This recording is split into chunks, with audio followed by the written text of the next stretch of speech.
Buenas bendiciones. Hay momentos de tremenda angustia en la vida de los seres humanos. Y hay momentos en que tristemente hay que decirle a una persona: oro por ti, te aprecio, estoy para ti, estoy interesado en ti y en tu bienestar.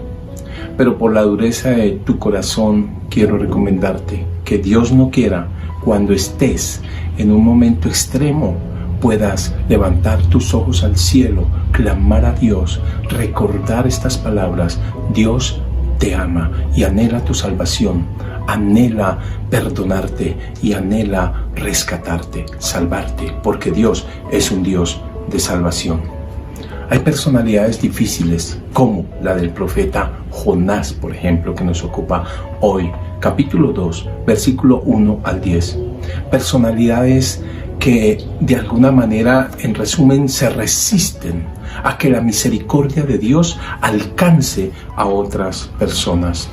Hay personas que prefieren desobedecer a Dios y sufrir las consecuencias de su desobediencia antes que hacer lo que Dios les pide, sobre todo cuando se trata de personas o enemigos suyos. El texto que vamos a examinar nos deja ver precisamente eso, que hay hombres de Dios como este profeta que resisten esa misericordia. Ahora, hay que decir que Jonás tenía algo de razón. Nínive era una ciudad que se conoce como una ciudad sanguinaria y la describen como una ciudad de 120, algunos dicen 600,000 habitantes, dicen otros, pero una ciudad bastante perversa, por decirlo de alguna manera, idólatras, paganos. Dice la Escritura que no conocían la diferencia entre el bien y el mal. Algún autor la describe como una sociedad que cuando vencía a sus enemigos eran capaces de cortar sus manos, de sacar sus ojos, de cortar sus oídos, sus orejas y hacer montañas de cráneos para exhibirlos como trofeos. De ese tamaño era su maldad. Jonás tiene algo de razón, pero en la vida de Jonás era necesario que Dios interviniera e incluso sobrenaturalmente para poderle usar precisamente para llevar salvación a esa población, a esa ciudad de Nínive. No vamos a leer el pasaje, capítulo 2, versículo 1 al 10. Pero si siguen conmigo en la línea, vemos que el pasaje comienza con un versículo anterior, el último del primer capítulo, hablando de 3 días que Jonás está en el vientre del pez. Todos conocemos el contexto: ha sido arrojado al mar, más por iniciativa de Dios que de los mismos marineros que terminaron temiendo a Dios, pero era la única forma en que se calmara la ira que se había desatado sobre el mar y sobre el barco en el que iba rumbo a Tarsis, que era la dirección contraria a donde Dios lo había enviado. Este asunto, esta circunstancia que comenzó, sobre todo la oración que hace Jonás, ese salmo que entona Jonás en el vientre del pez, comenzó con mucha angustia. Y uno ve que la palabra orar y clamar aparece varias veces, reiterativamente aparece esa palabra. Y es porque Jonás conoce a Dios. Jonás sabe que Dios es compasivo y misericordioso, que Dios escucha la oración de los que se acercan a Él con corazón sincero. Jonás sabe que Dios es un Dios que perdona y sobre todo que es un Dios que salva, porque es un Dios de salvación. Esa angustia de Jonás se va a traducir a través de este cántico, este salmo, se va a traducir en una especie de alabanza y adoración. Este salmo tiene una particularidad muy interesante.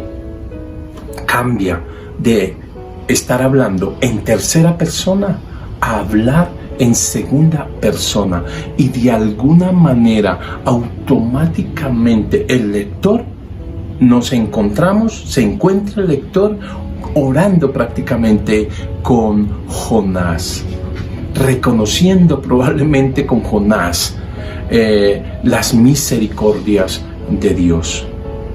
Estando de acuerdo con el profeta, que hay algo aterrador porque el profeta lo expresa.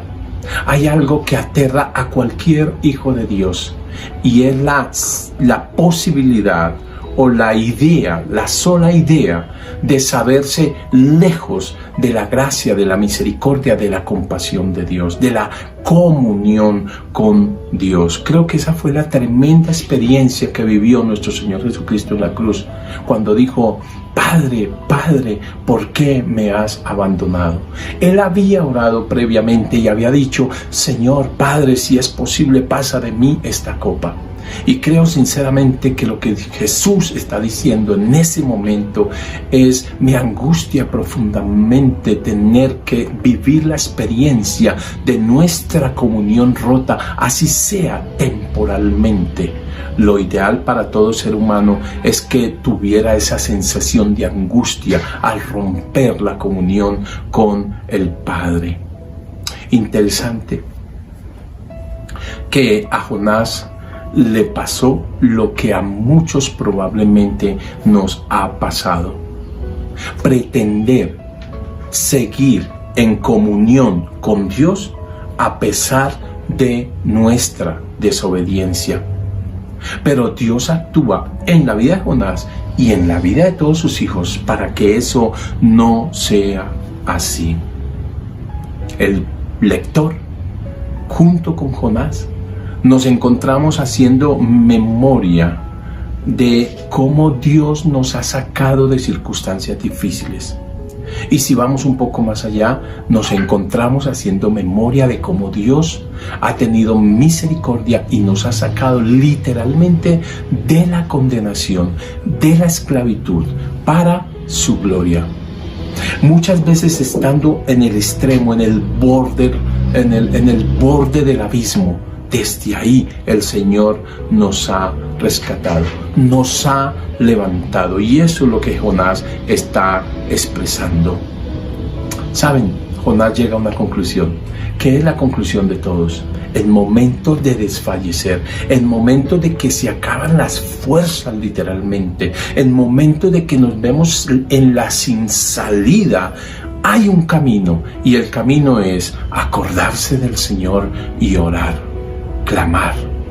Eso es un camino que no es tan fácil de recorrer, precisamente, y eso lo dice por ahí en el versículo 8, capítulo 2, versículo 8, no es tan fácil de recorrer para los que confían en sus ídolos. Esto es, en sus vanidades huecas, en sus vanidades ilusorias, en sus propios orgullos, en sus soberbias, en los propios méritos que tienen las personas. Justamente por eso es que los seres humanos, incluso a veces los creyentes, embebidos de orgullo, no podemos decir: tú eres Dios.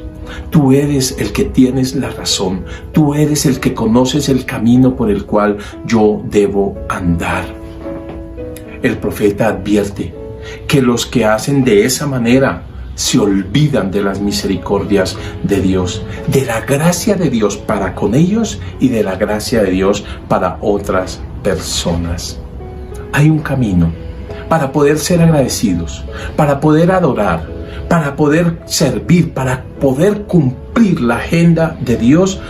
Hay un camino. El camino es recordar quién es Dios, clamar a Él, orar fervientemente, para poder declarar como el profeta que la salvación es de Dios. No hay otro camino, y eso lo dijo también nuestro Señor Jesucristo neotestamentariamente hablando. Yo soy el camino, dijo Él. Quien abandona sus ídolos, sus vanidades huecas, sus soberbias, sus orgullos y se humilla delante del Señor, halla misericordia, porque el Señor a nadie que se aproxima con corazón sincero y humillado y contrito, jamás el Señor lo echa fuera. Jonás ha tenido una tremenda experiencia de salvación. Con esa experiencia de salvación va a ser instruido por el Señor nuevamente, una vez que lo ha puesto en tierra a través del gran pez que lo vomita. Va a ser instruido nuevamente para que vaya y cumpla la tarea que se le había encargado. predicar a los de Nínive para salvación, y ellos van a experimentar por un tiempo esa salvación, porque van a escuchar al profeta y se van a arrepentir. Dios es un Dios de salvación. ¿Saben? Miren, Dios está por encima de los fracasos, de las rebeldías, de las desobediencias de sus hijos. Dios se deleita rescatando, salvando, perdonando.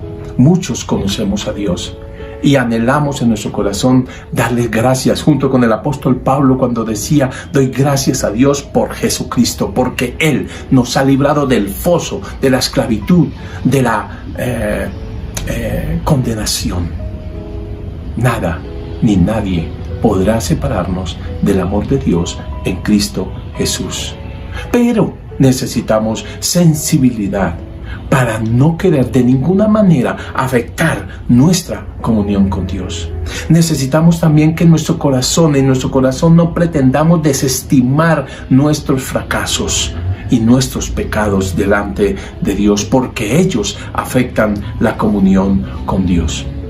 Y necesitamos desarrollar un corazón sensible respecto de los que no conocen a Dios, para que podamos orar y clamar y decir: Señor, que ellos y nosotros todos podamos abandonar siempre nuestras vanidades, nuestros orgullos, nuestras soberbias, y entonces poder decir, como dijo el profeta: te agradezco, Señor, te alabo, Señor, te adoro, quiero servirte, quiero cumplir tu agenda, y con todo mi corazón quiero proclamar que tú eres Dios de salvación.